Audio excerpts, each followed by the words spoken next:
বর্তমানে চট্টগ্রামেও যে টাকার মতন দাম দর শুরু হয়ে গেছে থেকে এই কত বড় দাম লেগে রয়েছে।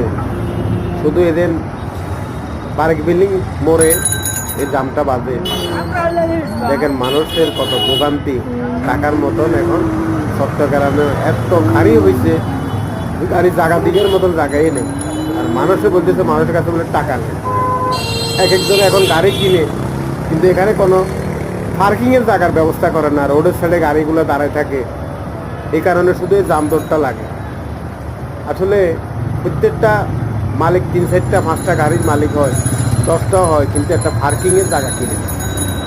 ওরা গাড়ি কিনতে পারে কিন্তু পার্কিংয়ের জায়গা, এই কারণে গাড়িগুলো রাস্তা সাইডে দাঁড়ায় দিয়েছে। অনেকগুলো গাড়ি গেলে জামদর দাম, তাহলে কি ভোগান্তিটা ঠিক টাকার মতো চট্টগ্রামও শুরু হয়ে গেছে। এরপরও মানুষে বলতেছে টাকা। আসলে গরিব না খাই রয়েছে, আর পয়সাওয়ালারা খায় আরো ফেলাই।